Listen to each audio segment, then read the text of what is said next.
Sa ikaduhang adlaw sa pagkansilar sa mga quarantine pass sa Dakbayan, Sugbo, sayra nato ang sitwasyon sa syudad. Pinaagi nining maong report.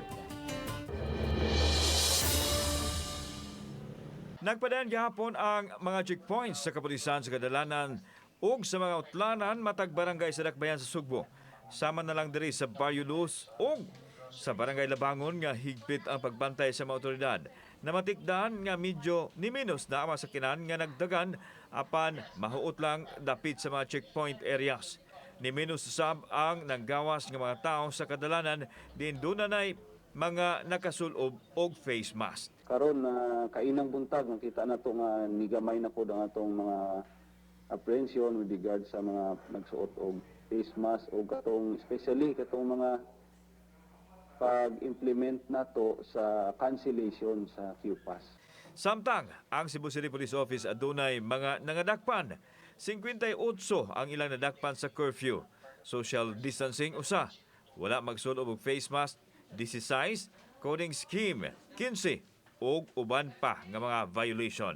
Ang among suggestion dito is one of the suggestion is ibalik to ang gyud ang barangay community control points gyud. Nga ang mga barangay kapitan ang mag-control sa ilang tao kay sila man ginakaila. Ang pulis wala man may kaila kung katong isa ka tao. Ang QPass man nakita nato di ba pwede sa gamiton bisan kinsa.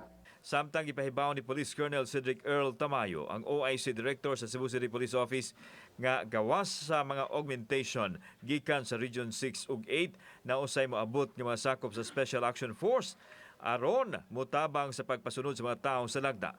Dakong hagit sa mga pulis ang gidaghanon sa mga residente sa Dakbayan sa Sugbo busag ikinahanglan nila ang abag usab sa barangay nga maoy nakailah sa ilang mga mulupyo. Ang katong mga tao na to nga pag-agi sa pulis mutago, paglagpas, mugawas, nya na ay nagasunod sa likod, masakpan niyoon. So akong hangyo nga para man ni sa atong tanan. Kauban si Marlon Milgaso, ako si Alan Domingo. Balitang Bisdak.